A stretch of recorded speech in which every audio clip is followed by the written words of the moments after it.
So I'm going to tell y'all a story about one of the last times I attempted to get a regular job. So this was a few years ago. I want to say, I'm not going to say because I just don't care about it, but it was a few years ago. And I saw a job fair on Indeed, and it was for an airport near me, right? And it was just like retail, right? Some store at the airport. So I sent my resume in, and you could show up at any time. Really, it was from like 10 a.m. to 3 p.m., something like that. And I was not the same person I am now, not at all. I was like riddled with anxiety. I didn't want to do it, but it's like you got to work to live regardless. You got to make money. So that's why I would keep trying. And this was probably gonna be my like 20th job or something like that.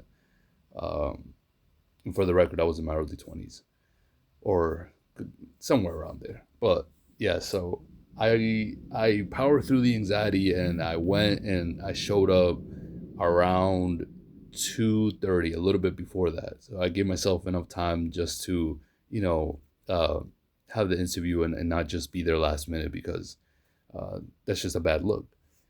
So I go into the airport, and I could barely walk. That's how anxious I was. And I I got on there, and I was on the second floor, and I could see the whole first floor. That's where the fair was going to be. And I could see it at the corner on the right. I could see the tables all set up, and there was a few people there. It wasn't crazy crowded. So I just took it in for a second, and that's a moment where I could have easily walked out. I could have said, you know what, nah, I can't do this. But nah, I said, let me get this over with. And that's something that I've learned about anxiety, is that you kind of have to jump at the first thought, like the first positive action you think of, you just have to take it because you'll just talk yourself out of it. So I walk down, and I go up, to the job fair, and there was someone in front of me. There was two people at a table doing their interviews, and there was one person getting interviewed in front of me. And a guy there just said, "Okay, I'll just pull you to the side. Let's do this." And he just really wanted to get it over with. He was kind of aloof, like he wasn't really into the interview. He wasn't really looking me in the eye. He had a little clipboard with interview questions, and the whole thing was very short. And I put in effort. I've always known how to get jobs. Have been re- I haven't been rejected for many jobs. I think I've been rejected by like one job. And I'm not trying to brag. I'm just trying to tell you that I was competent, right? So I could tell this guy really wasn't into it. It's probably because it's late in the day. They probably did tons of interviews. But I was hoping that he could see my effort and I would get it. But I asked him about another position. There was a position in a bookstore, and that really sounded cool to me, right? Like I've always liked reading, and I was like, man, if I work at a bookstore, there's probably going to be a lot of cool people, and I'm going to learn about things. And being in the airport, it's like I'll run into a lot of people from other countries, all that. So it was cool, right? It's a cool idea. So I asked him about it, and he kind of just dismissed me. He just kind of had this attitude, like, okay, what he said was, he said, "Oh yeah, that position, you need to know a lot about books, and there's a lot more requirements for that." And he just didn't entertain me at all on it. He's basically saying like, "Okay, you don't read, you don't look like you read, and you don't look capable of doing that," which is crazy because it wasn't that serious of a job position. It's really not, you know. But um, we got it over with, right? We got the interview over with. He didn't even shake my hand. I had to like reach out for it or whatever. But then a week later, right? I didn't get a call back for that. I didn't get called or anything. I didn't get it at all. So a week later, there was another fair at the same airport for the same positions, but this time I applied for the bookstore. And when I got there, the guy that interviewed me was there too, but he was with a different person. He was with a different woman. And as soon as I got there, I probably got there around the same time, maybe a little bit earlier. I think this time I did go earlier. And as soon as I got there, the woman just like quickly took over. I was like, okay, I'm here for the interview, this position, blah blah, and she just immediately like took over, and she just started to put me through a humiliation ritual. And I know that sounds crazy, right? Like I'm not saying it in a conspiratorial way. I'm saying like literally that's what she was doing. She just took over and started firing questions at me, trying to trip me up, and basically had this energy of like, I'm not trying to get to know you. I'm just trying to prove that you are not competent enough for this position. So the thing about me is, you put the pressure on me, I'm going to perform, because when I have pressure on, I don't have time to overthink, and that's my issue, overthinking. When I have too much space to think and try to, when I just go off instinct and react, I do well. So I answered all her questions, like, yeah, I stumbled on some of them, but I played out my best traits. So towards the end, she just kind of looked at me and she said, you know what? I'll hire you. I'll give you a chance. You look like, she even said it in the middle of the interview. She said I was really agreeable, and it was like, it wasn't a good thing. It wasn't a good thing she said that I was so agreeable. She could tell that I just wanted approval and I just really wanted the job. So yeah, so that's just keep that in mind. But at the end, she said, okay, like you can have it.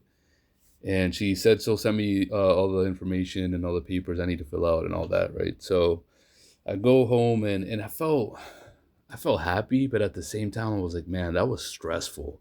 That really was stressful, and it just didn't feel good. It felt like I had to dance. It felt like it was really a vulnerable thing, having two people on one table, then it was like two people on the table next to me, and they're seeing me go through this interview, and they're seeing me like scramble for answers, and they're trying to make it hard for me.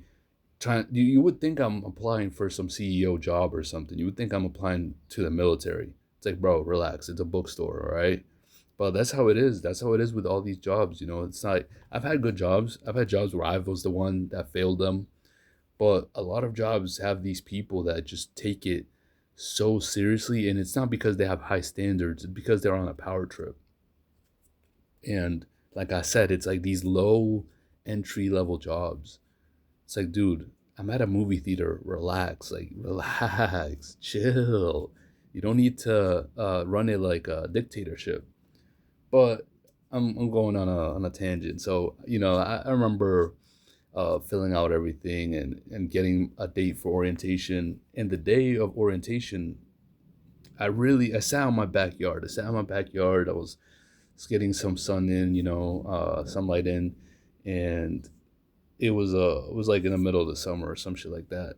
So I sat there and I'm like, do I want to go to orientation and possibly go through another humiliation ritual, or just sit there and then waste my day indoors, just going through this process that I've been through so many times? Is it really gonna work out this time, or am I wasting my time? It was like a lot of things I was thinking about.